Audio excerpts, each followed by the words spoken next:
नमस्कार। आज हम जय नारायण वचनामृत के कुछ अंशों पर बात करेंगे। समझने की कोशिश करेंगे श्री कृष्ण के स्वरूप और उनकी जिसे कहते हैं भक्त वत्सलता के गहरे पहलुओं को। हाँ नमस्कार, ये विषय काफी दिलचस्प है। एक सवाल जो मन में आता है, क्या ईश्वर मतलब परमात्मा भक्त के वश में हो सकता है? बिल्कुल, यही तो इस स्रोत का एक मुख्य बिंदु है।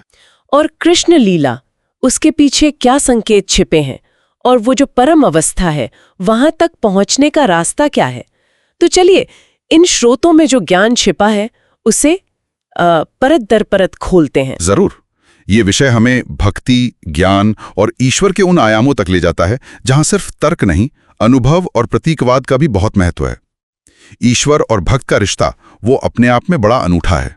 स्रोत की शुरुआत ही देखिए, एक तरह से चौंकाने वाली बात से होती है कि परमात्मा जो सर्वशक्तिमान है वो अपने भक्त के अधीन हो जाते हैं। हाँ, मतलब ऐसा कहा गया है कि भक्त जिस भाव से उन्हें बचता है ना, परमात्मा ठीक उसी रूप में उसी भाव से उसके साथ होते हैं। जैसे वो कुरुसभा वाला उदाहरण है। हाँ बिल्कुल। जहां ज्यादातर लोग तो कृष्ण को बस एक चतुर राजनीतिज्ञ या योद्धा ही समझ रहे थे, पर भीष्म पितामह वो उन्हें साक्षात परमात्मा के रूप में देख पा रहे थे। हाँ।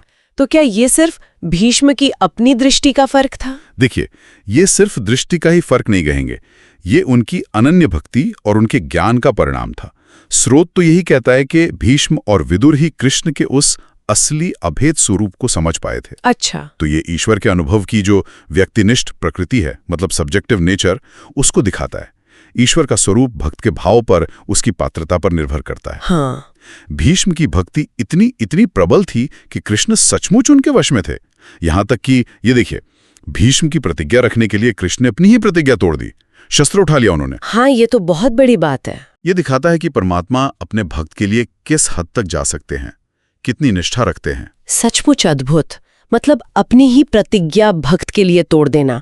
और स्रोत में सिर्फ भीष्म का जिक्र नहीं है, प्रहलाद के लिए वो नृसिंह का अवतार लेना। हाँ। या फिर कुरुक्षेत्र में अर्जुन की प्यास बुझाने के लिए धरती से पानी निकाल देना। बिल्कुल।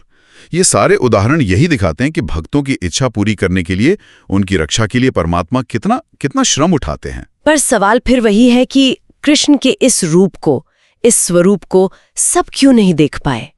क्या उनकी लीलाओं में, उनके रूप में कुछ ऐसा रहस्य था? हाँ, यहीं पर श्री कृष्ण के दिव्य स्वरूप और उनकी लीला के जो प्रतीकात्मक अर्थ हैं, उनका महत्व समझ आता है। स्रोत के अनुसार कृष्ण सिर्फ एक ऐतिहासिक पात्र या देवता भर नहीं है, वो परमात्मा के पूर्ण अवतार हैं। और उनसे जुड़ी हर चीज, हर घटना, हर पात्र, हर वस्तु, उसका एक गहरा आध्यात्मिक मतलब है, एक प्रतीक है। अच्छा, ये लीला सिर्फ कहानी नहीं है, ये तो एक तरह का आध्यात्मिक नक्शा है, आप कह सकती हैं। मतलब सब कुछ सांकेतिक है। जैसे स्रोत में लिखा है, नंद बाबा ब्रह्मा के प्रतीक हैं, माँ यशोदा मुक्ति का प्रतीक, हाँ, देवकी ब्रह्म विद्या का, और गोपियां वो पृथ्वी, वाणी या इंद्रियों के प्रतीक हैं। ये तो बिल्कुल अलग ही नजरिया है। हाँ बिल्कुल। और ये लिस्ट यहीं खत्म नहीं होती। उनकी बंसी को सौम्य स्वरूप का प्रतीक माना है तो सुदर्शन चक्र ज्ञान का प्रतीक है। शंख को माँ लक्ष्मी का प्रतीक बताया गया है और उनकी पटरानी रुक्मिणी बुद्धि या कहिए आद्यशक्ति महामाया का। अरे वाह। और तो और जो नकारात्मक पात्र हैं जैसे कंस, उसे कलह का प्रतीक माना गया है, अगासुर को काम का और केशी असुर को क्रोध का। अच्छा, कंस कलह का। हाँ, तो ये दिखाता है कि कृष्ण लीला असल में हमारे अपने अंदर और इस दुनिया में जो अच्छे बुरे का संघर्ष चलता है ना, उसी का और हमारी आध्यात्मिक यात्रा का निरूपण है। तो क्या भीष्म पितामह इन्हीं सब प्रतीकों के पीछे का असली मतलब समझकर कृष्ण के उस परम स्वरूप का अनुभव कर रहे थे? हाँ बिल्कुल। स्रोत यही कहता है कि भीष्म हर पल कृष्ण के इसी परम प्रतीकात्मक स्वरूप का ध्यान करते थे। उनकी दृष्टि ही ऐसी हो गई थी कि उन्हें जड़ चेतन सब में हर जगह बस कृष्ण ही कृष्ण नजर आते थे। ये कोई साधारण अवस्था नहीं है। जाहिर है। तो फिर इस अवस्था तक जहां सब कुछ कृष्णमय दिखे, पहुंचने का रास्ता क्या है? क्या स्रोत इस पर कुछ बताता है? हाँ, बताता है। स्रोत परमात्मा के ध्यान पर और उसमें पूरी तरह से डूब जाने पर, तल्लीन होने पर बहुत जोर देता है।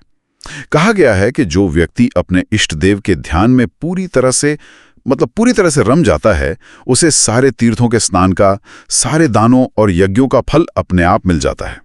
वो सांसारिक मोह माया से, कर्मों के बंधन से ऊपर उठकर निर्गुण अवस्था को पा लेता है। लेकिन ध्यान में पूरी तरह डूब जाना, ये कहना तो आसान है, पर करना उतना ही मुश्किल। क्या इसका कोई स्टेप बाय स्टेप रास्ता बताया? हाँ, श्रोत भक्ति के 9 चरण बताता है, नवधा भक्ति जिसे कहते हैं। ये सायुज्य मुक्ति तक, यानी ईश्वर से एक हो जाने तक ले जाती है। 9 चरण कौन कौन से?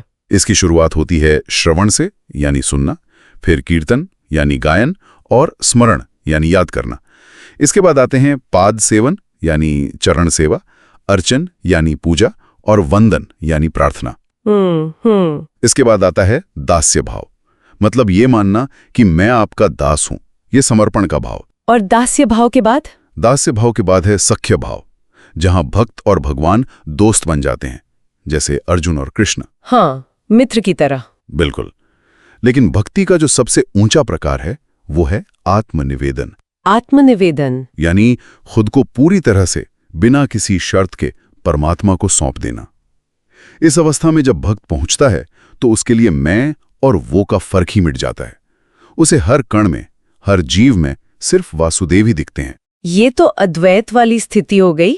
ऐसे व्यक्ति का व्यवहार कैसा होता होगा रोजमर्रा की जिंदगी में? ऐसा व्यक्ति, जिसे स्रोत जीवन मुक्त कहता है। जीवन मुक्त? हाँ, जीवन मुक्त। वो शत्रु मित्र, मान अपमान, सुख दुख, सोना मिट्टी, अमृत विष, इन सब जो विपरीत परिस्थितियां होती है ना, द्वंद्व, उनमें समभाव रखता है, एक जैसा भाव। वो कर्म तो करता है लेकिन फल की इच्छा नहीं रखता, और मैं कर रहा हूं या मैंने किया, इस कर्तापन के भाव से भी मुक्त होता है। तो उसका फिर पुनर्जन्म नहीं होता? नहीं, उसका पुनर्जन्म नहीं होता। ऐसे जीवन मुक्त भक्त की जो स्थिति है वो इतनी गहरी और रहस्यमयी बताई गई है कि देवता भी उसे पूरी तरह समझ नहीं पाते। जैसे पानी में मछली किधर गई या आकाश में पक्षी का रास्ता क्या है पता नहीं चलता ना, वैसे ही अच्छा, वो शरीर में होते हुए भी शरीर से परे होते हैं, हमेशा मुक्त। भक्त और भगवान वो एक ही स्वरूप हो जाते हैं। तो आज हमने जय नारायण वचनामृत के अंशों से वाकई कुछ बहुत महत्वपूर्ण बातें समझी। पहली तो ये कि सच्ची भक्ति में इतनी ताकत है कि वो परमात्मा को भी अपने अधीन कर सकती है।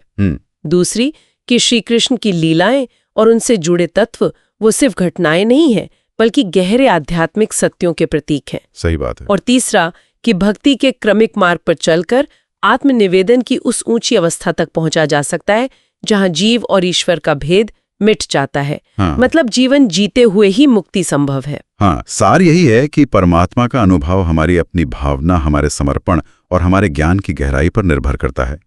ये स्रोत हमें दिखाता है कि भक्ति सिर्फ पूजा पाठ तक सीमित नहीं है, बल्कि ये चेतना के बदलने की, रूपांतरण की एक पूरी प्रक्रिया है जो हमें द्वैत से अद्वैत तक ले जा सकती है, जहां हर हाल में, हर परिस्थिति में समता और एक अंदरूनी आनंद बना रहता है। बिल्कुल। आज के लिए इतना ही, लेकिन जाते जाते एक सवाल मेरे मन में छोड़ गया ये सब। अगर श्री कृष्ण की लीला के हर पहलू में इतने गहरे प्रतीक छिपे हैं, तो क्या हमारे अपने जीवन की जो साधारण सी लगने वाली घटनाएं हैं, हमारे रिश्ते हैं, हमारे अनुभव हैं, क्या उनमें भी ऐसे ही कोई अनदेखे गहरे अर्थ या संकेत छिपे हो सकते हैं जिन्हें अगर हम समझ लें तो शायद हमारे जीवन की दिशा ही बदल जाए? इस पर विचार जरूर कीजिएगा।